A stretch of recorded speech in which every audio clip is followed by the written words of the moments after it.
1 p.m. in a Kondo Titi, Dian division of the Southwest region.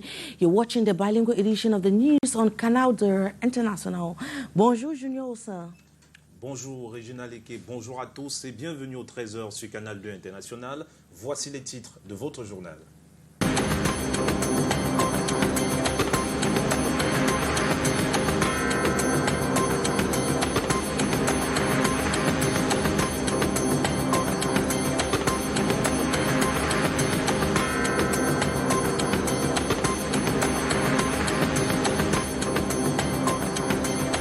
La presse camerounaise est en deuil. Le célèbre journaliste Vincent de Paul Atangana n'est plus. La triste nouvelle fait le tour des réseaux sociaux depuis ce matin. Bien connu sous le sobriquet de l'homme des décrets du 17h sur la CRTV. On en parle dans ce 13h. And police in Douala have rescued Dr. Dizongo Olivia, who was kidnapped on April 6, 2022 in Douala. A security source has confirmed she was rescued from an uncompleted building near the nation's economic capital. A picture of her in captivity had been shared by her captors, who later asked the family to pay a ransom.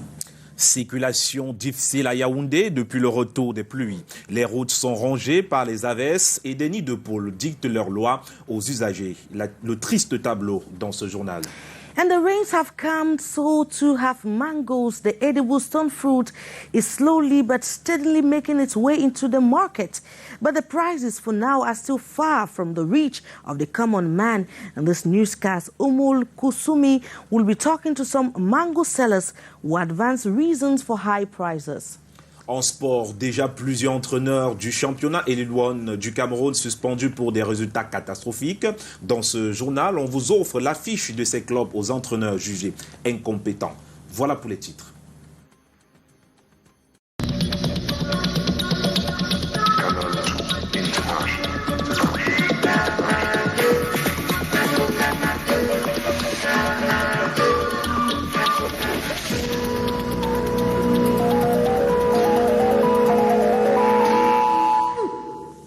Once more, welcome and thank you so much for choosing Canal de International.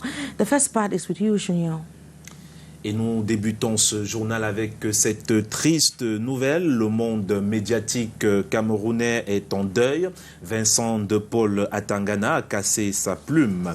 Le journaliste a été retrouvé mort ce matin à son domicile de Eban, dans la banlieue de Yaoundé. Vincent de Paul Atangana, cette 28e promotion de l'École supérieure des sciences et techniques de l'information et de la communication en abrégé STIC, avec des camarades à l'instar d'Aimé Robert Biyina, Cheta Billet et Lucrèce Ndjemba étaient connus sous le sobriquet de l'homme des décrets du 17h ou encore la voix des décrets présidentiels à la CRTV, référence faite aux lectures des décrets présidentiels qu'il faisait au poste national. Pour les proches du rédacteur en chef au poste national de la CRTV, eh bien Vincent de Paul Atangana, comme ils affectionnent, autant le dire, l'appelait ainsi, était un costaud au sens propre comme au sens figuré, ancien team presse officier des Lions indomptables. Paul, avant la CRTV, a flirté avec la nouvelle expression Radio Equinox, Bubinga et Radio Équatoriale à San Melima. Nous y reviendrons. Et on parle santé à présent, on s'intéresse à une maladie, la maladie de Parkinson, le trouble du système nerveux central qui affecte justement les mouvements, qui entraînent souvent des tremblements, est appelée donc maladie de Parkinson, de plus en plus observée dans notre société. Comment vivre avec cette maladie? Réponse avec Mireille Flore Defofoso et Maus Kweso. Hilaire Roger Imbé souffre de la maladie de Parkinson. À première vue, l'on ne dirait pas. Les signes se voient généralement lorsqu'il n'a pas encore pris son médicament, comme ici sur cette image. Puis pour faire face à cette maladie neurodégénérative, caractérisée par la perte des neurones du cerveau responsable du mouvement, Hilaire Roger a mis sur pied un groupe de soutien. J'ai été beaucoup coaché par des groupes de soutien en France, via Internet. Le groupe de soutien au Canada via Internet. Et ce qui m'a poussé aussi à créer un groupe de soutien comme celui que vous voyez derrière moi là, Parkinson Support Group Cameroun.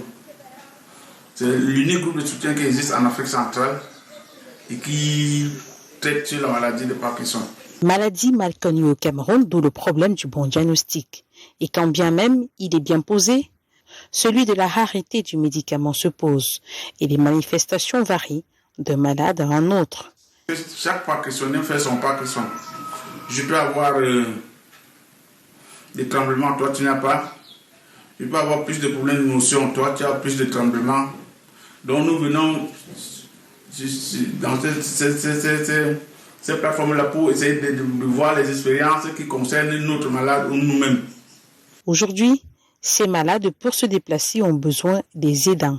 Précisons que pour la célébration ce 11 avril 2022 de la Journée mondiale de Parkinson, le thème retenu est vivre avec Parkinson et agir.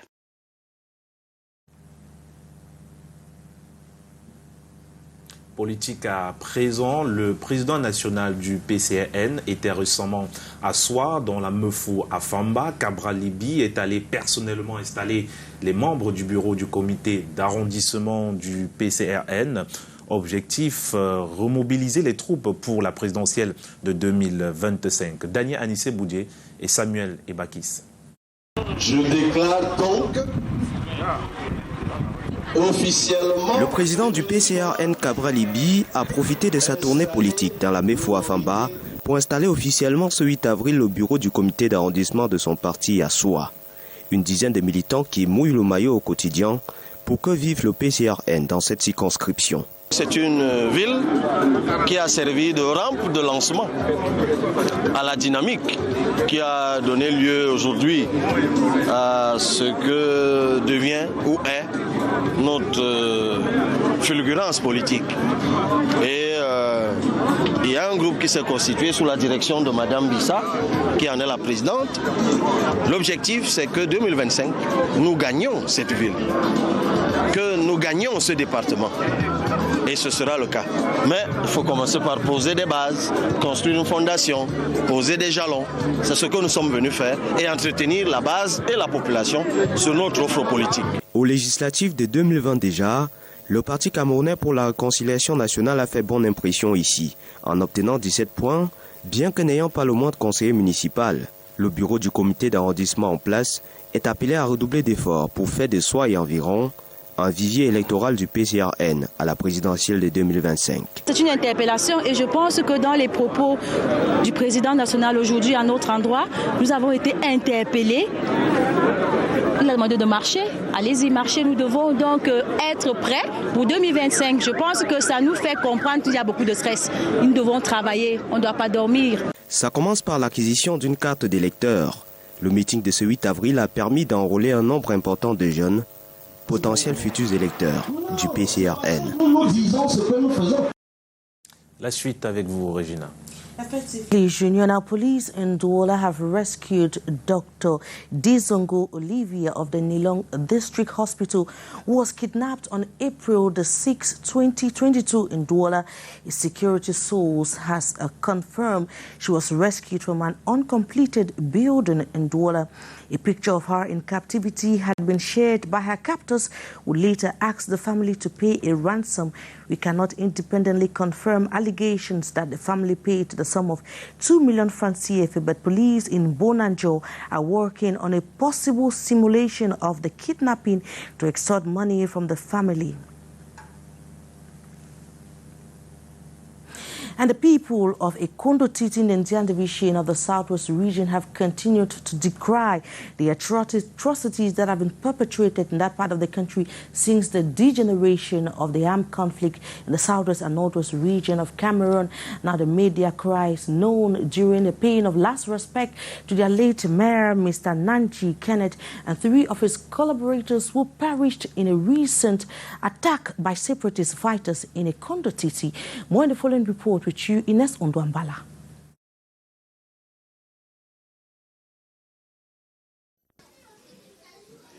They were all brutally murdered on March 2, 2022 by presumed separatist fighters who attacked the convoy of the divisional officer of Ekondo Titi. The gruesome killing of these state officials has been condemned by the local population here assembled at the Ekondo Titi ceremonial ground to pay last tribute to Nanji Kenneth Ene, mayor of Ekondo Titi, Itwe Williams Ebeko, section president of Ndiantu, and Mukete Eyakwe Alliance council agent attached to the Dio's office. He was a sociable father, hardworking, industrious, influential, and a good leader. Indeed, he was a patriot. We wish all the departed a place in the Lord's bosom. We pray that the Reverend clouds shall no longer possess the clouds of Ekondo Titi subdivision in particular, and Ndian division in general. The senior divisional officer of Ndian division, Gilbert Gibai Baldena, expressed a sympathy with the deceased family, condemned violence before reiterated government determination to leave no stone unturned in bringing back peace in Ndian division. His curse will not only fall on the head of the killers, but also on the head of several generations of them. I urge them, without any reservation, to be sorry for having done harm to many peaceful families and the Republic by dropping their weapon so as to integrate the DDR Center for their de-radicalization, instruction, training, and reinsertion into normal life. Gilbert Gibai Baldena seized this opportunity to call on those still in the bushes to lay down weapons and integrate the society. Administrative authorities, municipal, religious, and elite of Ndian division say enough is enough. Atrocity must stop in Ndian division. When they started the thing, they did not ask us. Secondly, they will do it in their name. They will not be destroying our best. In the villages, they are holding our people hostage. In the town here, they are murdering our sons and daughters. If they are representing us, we should stop it because it is hurting us. Ekondo Titi population, who has been without divisional officer for the past 1 month, continue to mourn. Now, the heavy rains in the nation's capital last night has produced numerous potholes this morning, making life very difficult for commuters. Some inhabitants have been engulfed by floods and find it difficult to get to work. Hyacinth Chia now paints a picture of Yaoundé this morning.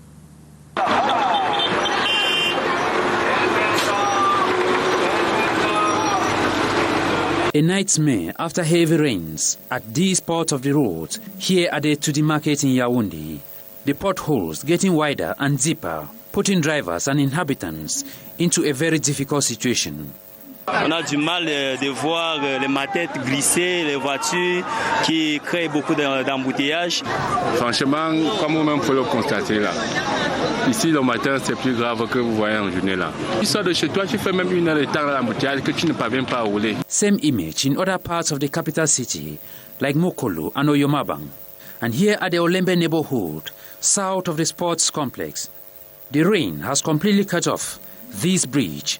Access to both ends practically impossible. Only the brave can beat fear to cross over using this single plank. People don't pass for here for go school. Let me say they pass for play for start, then turn so before they reach for school. All man were there for here so far, but I'm proud. This is part of the bridge carried away by the rain and dumped beside these residents. Flood so regular here after every rainfall. Inundation everywhere, all place. Now water. If there is a small rain, nobody can stay. The people leave from here to go and visit their others so that they can stay. These newly constructed roads, inhabitants say, is both a blessing and a curse to them. With the route, we are happy. But what the government have done, we think again that it was better to remain as how we was. Because we did not have a problem of water in this quarter. But now we have a problem of water. Notwithstanding, the denizens explain they deploy regular collective efforts to regulate the inconveniences, but often faced with limitations. After 2 weeks, on Sunday, like Sunday yesterday, we always come and work with our hands. That's why you see this place that we have put it in our work yesterday, all this place, right to that level. Their biggest fear remains the state of this other bridge, which is equally at the verge of collapse if something is not done before the heart of the rainy season. Junior, we stay in the nation's capital and we talk about the aftermath of the rain that has caused the road to be deteriorating. Et on reste sur la route à Yaoundé. La présence de nombreux nids de poules dans la ville de Yaoundé stresse les usagers. Le spectacle est saisissant à certains endroits. Avec le retour des pluies, ils sont de plus en plus larges et rendent la circulation difficile. Mariam Mazou et Samuel Ebakis. C'est le cauchemar de tous les automobilistes.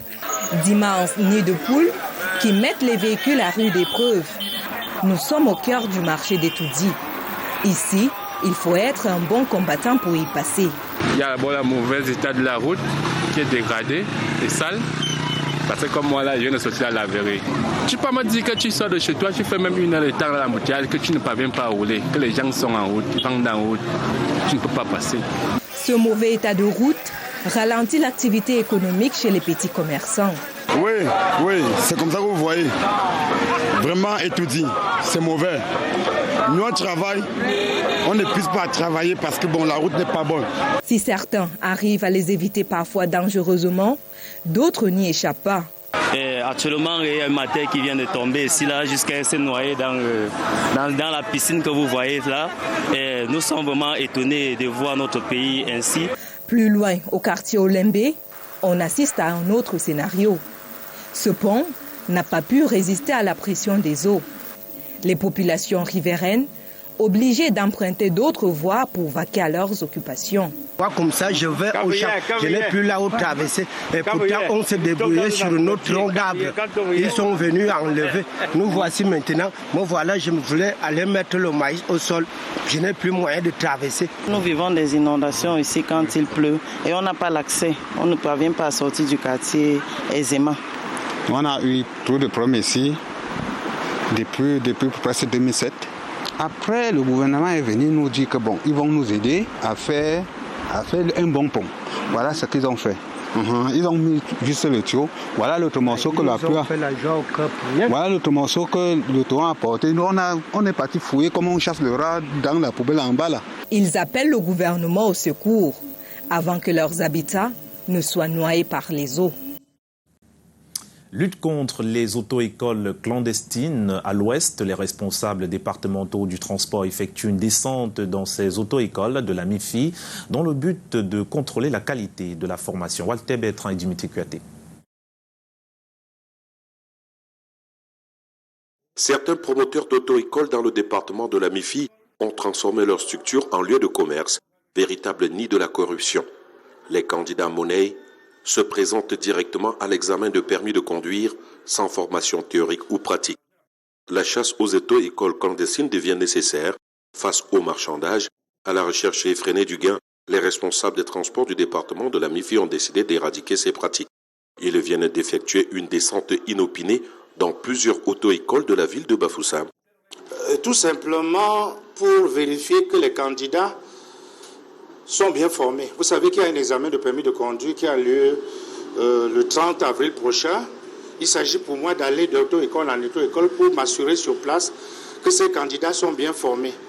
Bon, c'est pour cela que j'ai la chance de trouver beaucoup de candidats dans cette auto-école à qui j'ai posé des questions. Vraiment, je suis content que les choses changent. C'est vrai qu'il y a encore quelques prébuts balleuses, mais on va y arriver. Bien avant cette descente, en amont, une rencontre de sensibilisation accrue avait rassemblé tous les promoteurs des auto-écoles dans la salle de conférence de la délégation départementale des transports de la MIFI. Nous ne voulons plus d'accidents sur la route et pour ne pas avoir d'accidents sur la route, il faut que les chauffeurs soient bien formés. Pour qu'ils soient bien formés, il faut nous les délégués, nous soyons sur le terrain pour se rassurer, pour nous rassurer que ces responsables d'auto-école forment bien, très bien ces conducteurs. C'est tout. L'auto-école n'est pas une boutique, mais une structure destinée à la formation. des futurs conducteurs. Regina. Yes, we take you back to the nation's capital, Yaoundé. The rains have come back, so too have mangoes. The edible stone fruits are slowly but steadily making their way into the Cameroonian markets. But for now, the prices are far from the reach of the common man. Our reporter Ulmu Kusomi has been talking to some mango sellers in the nation's capital who advanced reason for the high prices. She brought back this report.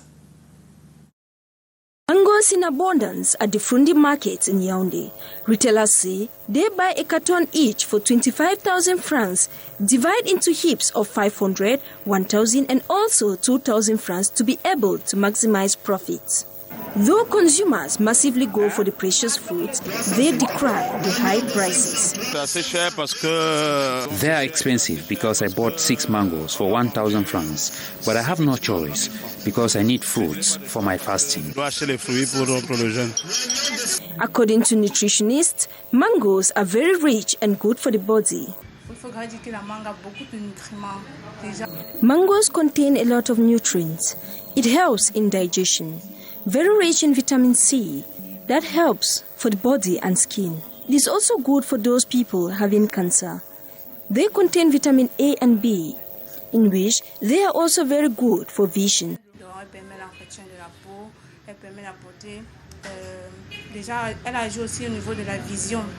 The nutritionist refutes the common belief that face mangoes give malaria by saying that it is not mangoes that give malaria, but the hygienic part of it. And as such, caution Cameroonians to eat fruits with moderation and make sure they are washed properly before consuming to avoid any situation that can lead to cholera.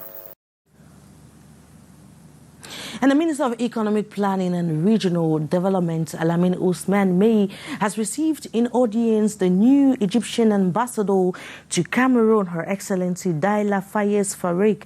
The focus of the audience was to find ways on how Egypt and Cameroon can foster their long-standing bilateral relations in education, infrastructure, energy, trade, cultural and technical sectors. The Egyptian ambassador comes back to the discussions with the minister in the following excerpt. The excerpt of the Egyptian ambassador to Cameroon on the major points of discussion with Cameroon's Minister of Economic Planning and Regional Development. Take a listen. We discussed a lot of field of mutual cooperation between Egypt and Cameroon. We're in many fields, and we agree in the end of this interview to start the cooperation, and His Excellency gave me the strategy for the year 2020-2030, and in Egypt we are gonna to start to discuss how we can cooperate into putting this strategy on the field, and hopefully that the next time that we got this meeting, it's to witness the opening of the new project and the new cooperation between the two. We have the next part of this news. Exactement, on s'intéresse cette fois-ci à la musique, au gospel en particulier. À 12 ans, elle vit son rêve de star en devenir du gospel. Kif Prochard, c'est son nom. Elle vient de dédicacer à Douala son album baptisé Jésus na Baba, des titres qui invitent à la louange. Yassé, très nom pour les détails. Jésus la puissance, c'est le titre du maxi-single de Pasteur Dorine, prophétesse et chantre de l'Éternel. Elle reçoit ici en guise de cadeau une harpe de la part de son père spirituel, à l'image de l'instrument avec lequel David s'est démarqué parmi les hommes. Le message est celui d'aller chanter pour guérir toutes les nations.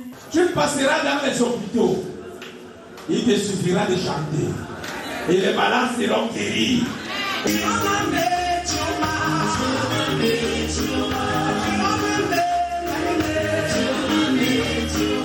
Nous sommes à Douala ce 13 mars, le public dédicace de cet opus de 3 titres, inspiré du quotidien de l'artiste. Une mélodie m'est venue, tout puissant Jésus, et j'ai chanté cela jusqu'à la fièvre était à 45. À 4 heures du matin, la fièvre a baissé et Dieu m'a envoyé une ange comme femme qui m'a accompagné chez une maman qui connaissait soigner cette maladie. Et de là, mon fils a trouvé la guérison. Pour moi, c'est d'abord cette mélodie qui m'a donné la force de ne pas paniquer. Les invités vont vivre la vente aux enchères, très animée, qui au finish fait un heureux gagnant. Pour encourager Pastor Dorine, des artistes se relaient sur scène. John Duchamp met le feu.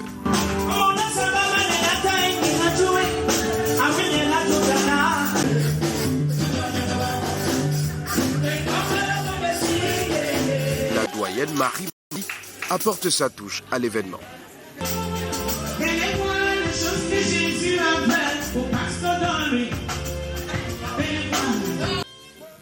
Charles Sitenga et bien d'autres ont ravivé cette soirée.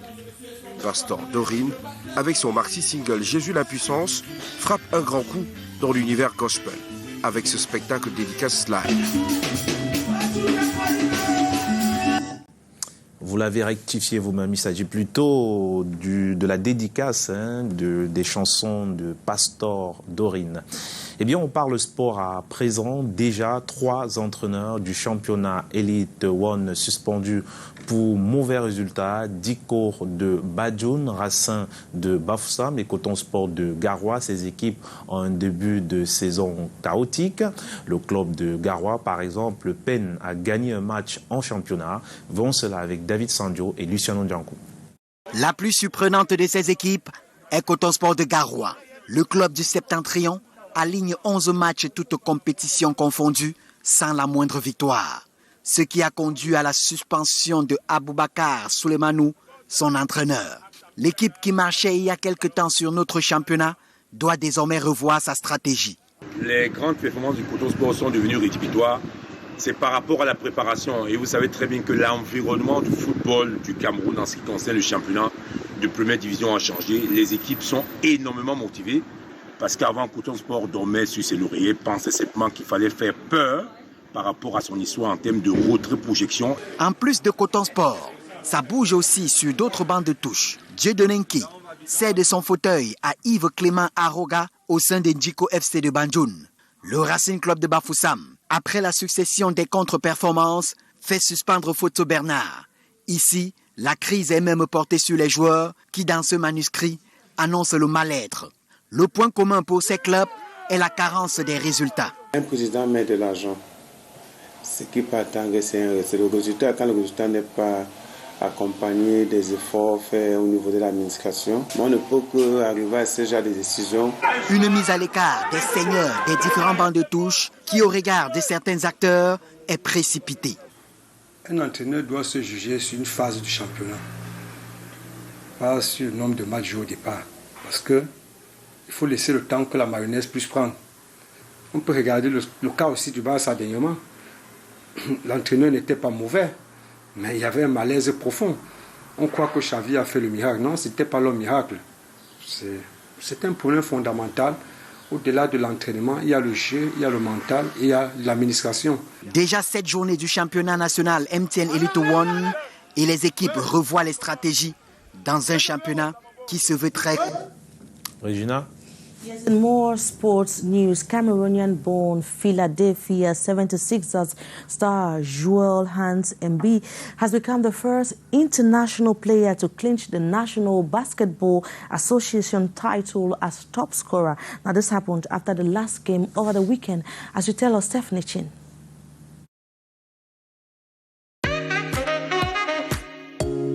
Cameroonian-born Joel Embiid emerged as the 2021-2022 National Basket Association scoring champion over the weekend, beating the Milwaukee Bucks' Giannis by a small margin.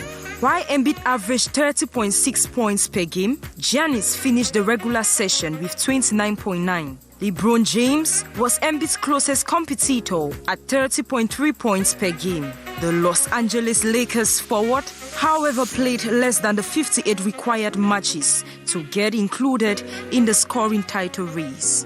Embiid also set the record for playing the fewest minutes per game by a scoring champion.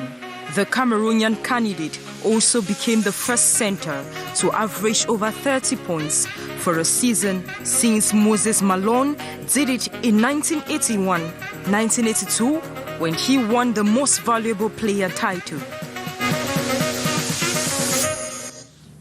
And well, that was how we saw it for this edition of the Bilingual News on Canal de International.